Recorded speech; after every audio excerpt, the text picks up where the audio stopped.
rien de spécial.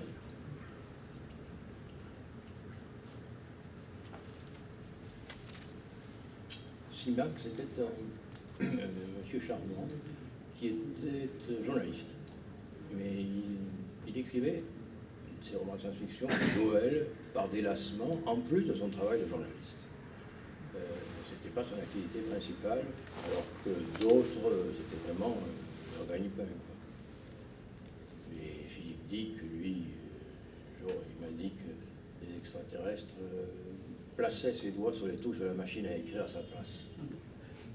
Et qu'il ne faisait que les suivre. Il me semble qu'il pense à vivre aussi dans deux univers parallèles, le nôtre et puis un autre. Tout dépend ce qu'il avait pris comme substance. Mais il était quand même très étonnant parce que un jour il a été interviewé par une journaliste française et quand elle est revenue, elle m'a dit il m'a demandé un mariage. Je dis quoi? Alors, Dick a été marié plusieurs fois. Et il ne concevait le mariage que dans la procréation d'un enfant, qui était la concrétisation du mariage. Mais il ne pouvait pas supporter les enfants. Donc, au bout de peu de temps, il mettait la mère et l'enfant à la porte. Il divorçait, et puis après, ça recommençait. Et alors là, cette fille va l'interviewer, le rencontre dans sa maison de la Californie, et il demande un mariage. Et j'ai dit à la fille, ne racontez pas d'histoire, je ne crois pas un mot de cette histoire.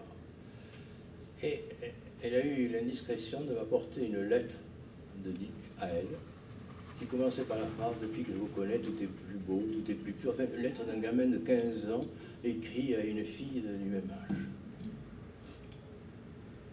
C'est quand même assez spécial. Mais Theodore Sturgeon était également assez allumé. Et pour faire signer un contrat à Sturgeon, c'était très difficile. L'agent disait « He's wandering about somewhere along the coast ». Il est en balade quelque part, le long de la côte, et on ne sait pas, le jeune peut lui faire signer. J'ai déjeuné une fois avec lui, il avait une espèce de croix, il était un peu gothique. Mais la plupart des autres, c'était des gens très normaux. Oui. Les auteurs que vous avez publiés, s'intéressaient-ils, les auteurs américains, s'intéressaient-ils à leurs éditions françaises, vos éditions, et s'intéressaient-ils notamment à la traduction qui était...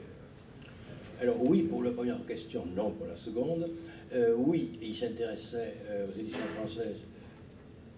D'abord parce que ça pouvait leur apporter quand même pas mal d'argent. J'ai lu, quand j'ai quitté, on avait vendu 4,5 millions de livres de Van Vogt, ce qui est quand même considérable. Et donc, on avait quand même payé des droits réels. Également, d'un point de vue esthétique, par exemple, j'avais publié Les Rois des Étoiles au CLA, quand j'étais chez Opta, au CLA, et la suite et fin de ce roman n'avait jamais été terminée par Edmond Hamilton. Il avait écrit 2 nouvelles, parce que on écrivait, voilà, c'était le système d'écrire des nouvelles qui ensuite se rejoignaient, complétaient, formaient un roman. Donc il a manqué la moitié. Et je lui ai envoyé un livre de Catherine Moore, que j'avais publié au CLA, en lui disant si vous le terminez, ben, vous aurez la même édition. Il m'a répondu mais j'ai jamais vu un livre de science-fiction aussi bien publié. C'était relié avec la toile, une jaquette rhodoïde, tout ça, des beaux papiers. Il m'a dit je le termine et je vous envoie le manuscrit. Il dit d'accord, pour la photo je serai moins beau que Catherine, mais sinon le livre sera aussi bien. Et il l'a fait. Et les textes ne sont pas aux États-Unis qu'un an plus tard, après l'édition française. Donc ça les intéressait. Et d'autres de policiers comme Ellery Queen aussi. Alors Ellery Queen, je ne sais pas si vous le connaissez, mais aux États-Unis, c'était quand même l'auteur de romans policiers essentiel. Il a utilisé comme nègre des gens qu'on considère comme des grands auteurs de science-fiction. Comme Jack Vance, Abraham Davidson. Après, ils l'ont nié, mais ce n'est pas moins vrai. Parce que Ellery Queen, ils étaient deux cousins, une famille d'années, et l'un d'eux écrivain. C'était celui qui s'appelait Manfred Lee. Et Frédéric Danet dirigeait la revue Les Anthologies. Puis tous les deux concevaient l'intrigue ensemble, mais c'était Lee qui écrivait. D'ailleurs, lui signait Elric Quinn. Une lettre de lui, il signait Elric Quinn, tandis que Fred Danet, il signait Fred Danet. Et c'était deux cousins du Bronx. En fait, ces noms-là étaient des pseudonymes. Il ne s'appelait pas Manfred Lee, il s'appelait Manford Lepowski. Et l'autre, quelque chose, Nathan, je ne sais plus quoi. Alors, ils avaient estimé que leur nom faisait trop juif et que par conséquent, ça pourrait les desservir. Donc, ils avaient pris un premier, d'abord des pseudonymes pour eux-mêmes, puis un pseudonyme général, et un second, Barnaby Ross.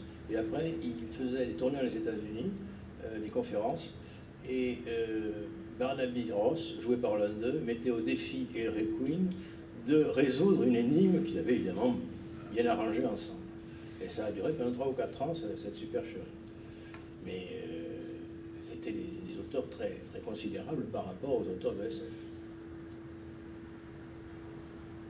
Voilà ce que je peux vous répondre.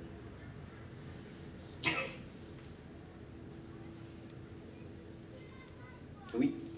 Par rapport à votre livre, c'est dans la poche. Par rapport à votre parcours, je l'avais trouvé moi, un petit peu maigrichon au niveau de ce que vous racontiez. Il n'y a pas une suite éventuelle de prévue? Non. Moi, j'estime en avoir trop dit. Mais effectivement, c'est un reproche qu'on m'a souvent fait. Mais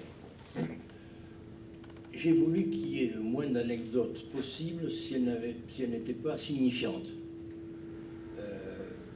Parce que par exemple, les acteurs qui font des livres, on dit c'est bourré d'anecdotes.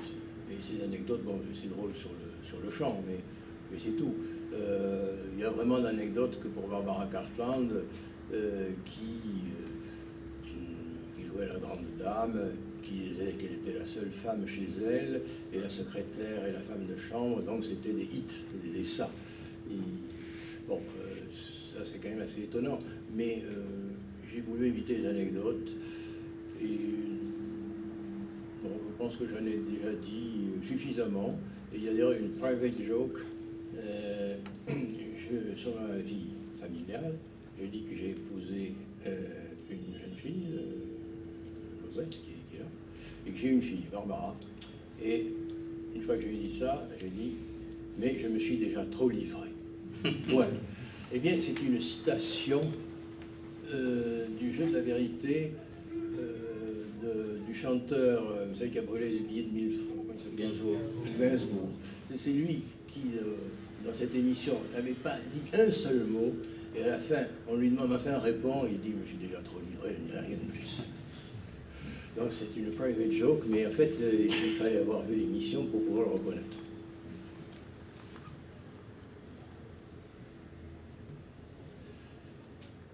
D'autres questions? Encore une petite question indiscrète. Monsieur Clément parlait de votre bibliothèque, ça a l'air consistant. Je pose très longtemps la question parce qu'une fois que les gens partent, entre guillemets, des fois c'est dispersé. Si vous avez prévu éventuellement un don, je sais qu'il y a des gens qui confient leurs livres, aussi bien vos écrits que vos livres personnels à l'INEG ou à d'autres organismes. Il sera brûlé avec, comme non, alors là, vous soulevez le problème de l'âge. C'était pas le but de la question. Je pensais à des gens comme Pierre Versin qui avaient entrepris la... Vous racontez une histoire qui est absolument vraie, que je n'ai pas racontée dans mon livre, puisque je n'aime pas les anecdotes. Et un jour, je vous dirai quand, j'ai reçu un coup de téléphone, et j'entends une voix de femme jeune, mais pas d'enfant, jeune femme, jeune fille, me disant je vais vous passer un disque. Bon, alors j'ai écouté le disque, puis au bout du disque, il me dit vous êtes toujours là? Et j'ai dit oui. Ah, il dit c'est bien. Alors vous êtes jeune, quel âge avez-vous? Et je lui dis l'âge que j'avais à l'époque, je lui dis j'ai 21 ans. Et elle m'a dit ah, vous êtes vieux, crac. Elle a raccroché. Donc j'ai su que j'étais vieux de ce jour-là. Le 8 décembre, c'est-à-dire il y a 2 jours, j'ai eu 77 ans. Je ne m'estime pas tellement plus vieux que précédemment. Je suis toujours vieux, ça n'a pas changé. Et j'ai la chance d'avoir une fille, Barbara, qui s'intéresse à ce que je fais. Et lorsque, par exemple, elle a passé sa licence, Elle a eu un professeur qui leur a parlé d'une nouvelle de Weird Tales qui n'était connue par les extraits qui avaient été publiés dans une anthologie. Puis, la fois suivante, elle a demandé si quelqu'un voulait prendre la parole. Barbara l'a fait et a parlé de la suite de cette nouvelle. Et la prof a dit, mais mademoiselle, vous inventez, parce qu'on ne connaît pas la suite de cette nouvelle. Et Barbara elle a dit, ben si, je l'ai lu dans les Weird Tales de mon père. Et la prof a failli défaillir. Parce qu'en fait, ma fille couchait dans mon bureau, où étaient les fameux Weird Tales, et à mon insu, les lisait tous les soirs. Donc je pense que l'autodafé, après ma mort, n'est pas prévu.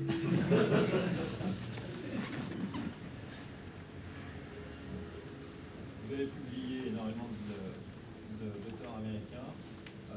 Y en a-t-il certains que vous avez regretté d'avoir publié à titre personnel ou à titre professionnel? Alors, est-ce que c'est la question? Est-ce que c'est parce qu'ils ont fait un four et qu'on n'a pas vendu un, ou bien c'est à ce que, après l'avoir rencontré, c'est révélé que c'était les sales cons? C'est plutôt dans la deuxième Non, non.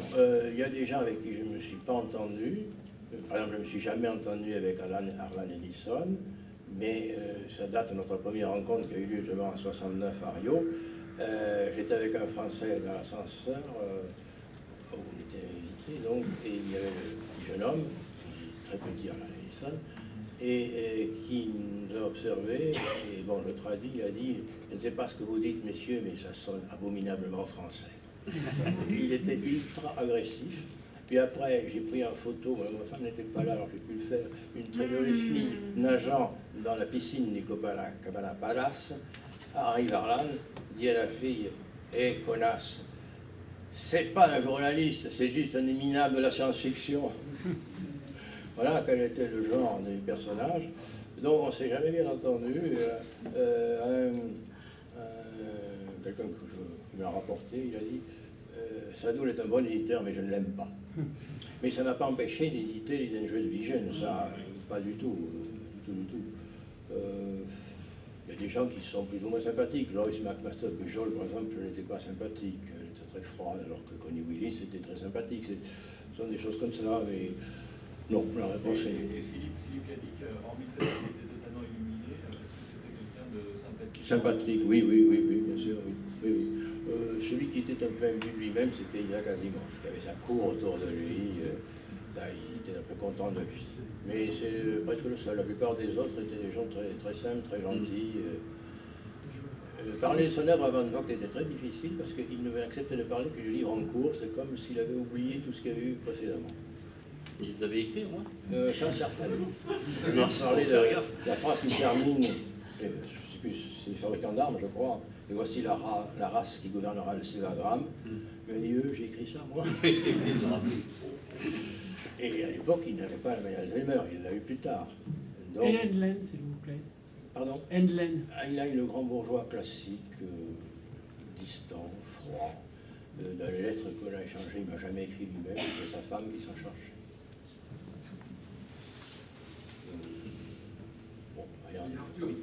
Est-ce que vous pouvez parler un peu des débuts du club du livre d'anticipation? Oui, alors je réponds à la question d'Arthur Clarke. Arthur Clarke c'est le type même de l'homosexuel froid anglais, qui est aimable, mais distant, et on a l'impression, quand il vous parle, qu'il regarde à travers vous. Mais j'avais été pris en traître. Tous ces auteurs, on les avait prévus à l'avance qu'ils auraient à prononcer un speech à rien. Et puis, Louise Gasca pour l'Espagne et moi, on n'était pas prévenus, vous n'avez rien dit du tout. Et puis on a dit, bon, dites quelques mots.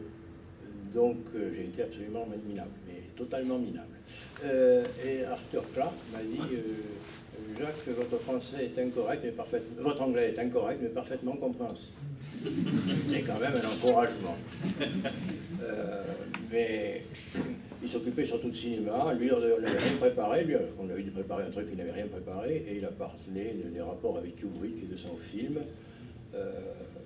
C'était un monsieur qui était à part. Après, je l'ai retrouvé parce qu'il il y avait Madame Lotta Isner, ceux qui ont lu L'écran démoniaque ou quelque chose fantastique, je ne sais plus, une vieille dame allemande, qui est arrivée, c'est une ancêtre presque, et elle m'a dit, Fouchet, chaque satoul, je dis à foule, elle m'a dit, Fritz Lang, feu fouchoir. Alors je suis monté, on m'a amené voir Fritz Lang, et il y avait Clark, et il y avait Robert Bloch, auteur de Psychose. Que dont j'avais fait connaissance la veille. Alors les Américains, c'est bien, on avait connaissance de la veille. Il m'a dit « Hello Jack », comme s'il m'avait toujours connu. D'où Lang m'a dit « Bon, mais s'il le salue comme ça, c'est peut-être qu'il est connu ». Et lui, en français parfait, m'a dit « Est-ce que vous êtes parent avec mon vieil ami Georges VII ?» J'ai dit « Non, pas du tout, mais j'ai eu droit à une demi-heure d'entretien pour le rendre. » Et tu lui as demandé s'il était parent avec Jacques Lang? Jacques Lang, je ne connaissais pas du tout à l'époque. Alors, vous m'avez posé une question là. Oui, sur le club de livres d'anticipation. Bon, alors le club d'anticipation, c'était Opta. Opta était une...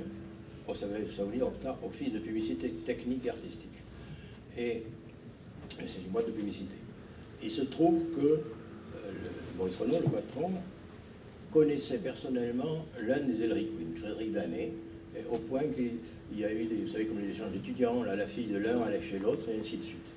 Et donc, il s'était créé une véritable amitié entre Danet et Renaud. Et Renaud était un grand amateur de romans policiers. Il faisait partie du jury, je crois, de l'histoire policière. Bon,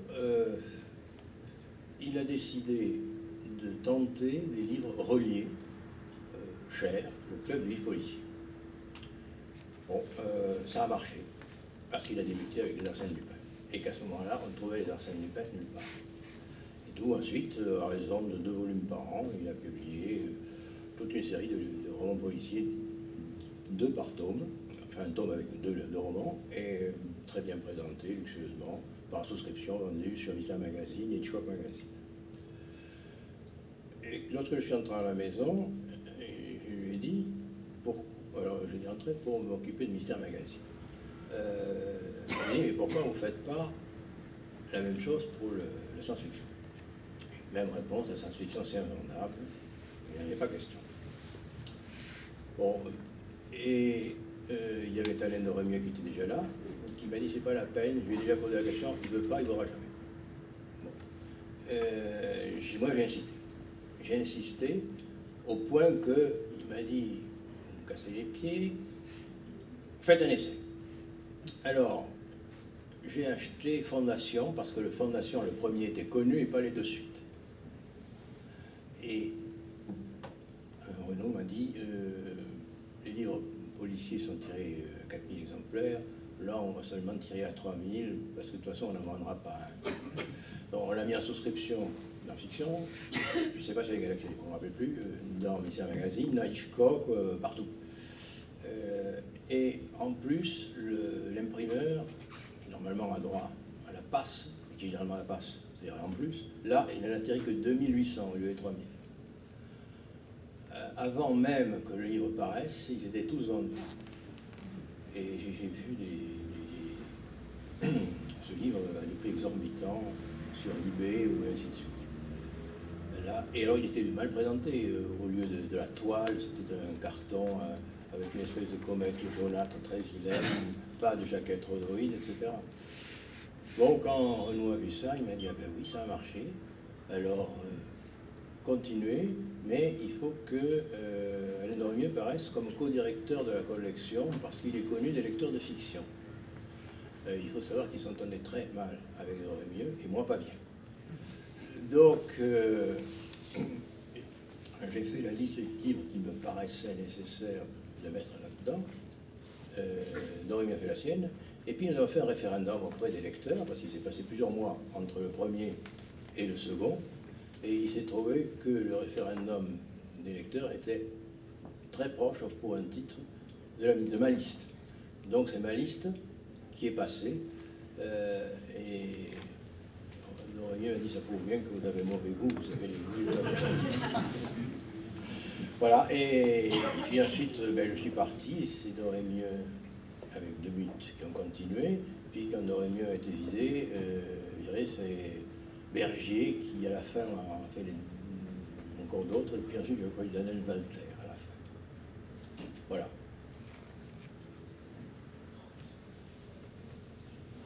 Et Doremieux a choisi, je crois, les livres de Selmour. Quant à ceux les sergents que j'avais retenus, bien sûr, ils ne sont pas qu'après mon départ, toujours pour le même problème, personne n'avait réussi à lui faire signer les contrats, on ne savait pas où il était. Excusez-moi, ils étaient illustrés, si je me souviens bien. Oui. Hydriguien a fait beaucoup. J'ai chaque fois des dessinateurs différents. C'est peut-être l'heure. Encore, monsieur. Oui, vous avez dit que vous avez parlé des auteurs que vous avez publiés. Est-ce que vous avez des regrets d'un auteur ou de plusieurs que vous auriez refusés? Les regrets d'auteurs que je n'ai pas pu publier, ça évidemment beaucoup. Par exemple, Georges Louis Borges, mais évidemment Gallimard avait tous les droits. Donc, ça c'est un petit peu même un auteur que j'aurais voulu publier. Alors d'auteurs que j'ai refusés, où il doit y en avoir, mais alors là, ça ne me vient pas à l'esprit comme ça. Mais il doit y en avoir. Ben si, il y a eu un cas spécial, appelez-moi Endymion. Ah oui. J'avais publié le premier livre de Dan Simmons. Et Dan Simmons était content parce que la première fois qu'il est venu en France, arrivant à Roissy, il a vu son livre dans les présentoirs. Donc il était très content. Et son gros livre qui a fait un très gros succès, là, il était très gros. Et donc j'ai dit, il faut que je le publie en 2 tomes. J'ai donc demandé l'autorisation à l'agent de faire en 2 tomes, puis j'ai pas eu de réponse. Et puis ensuite, j'ai appris qu'il avait changé d'agent et que le nouvel agent l'avait vendu à Gérard Klein pour Ailleurs et Demain. Donc c'est pas que je l'ai refusé, mais j'ai eu vraiment le regret, je l'ai raté. D'ailleurs, le premier que vous avez publié, c'est un bout de guette, je sais pas quoi. C'était que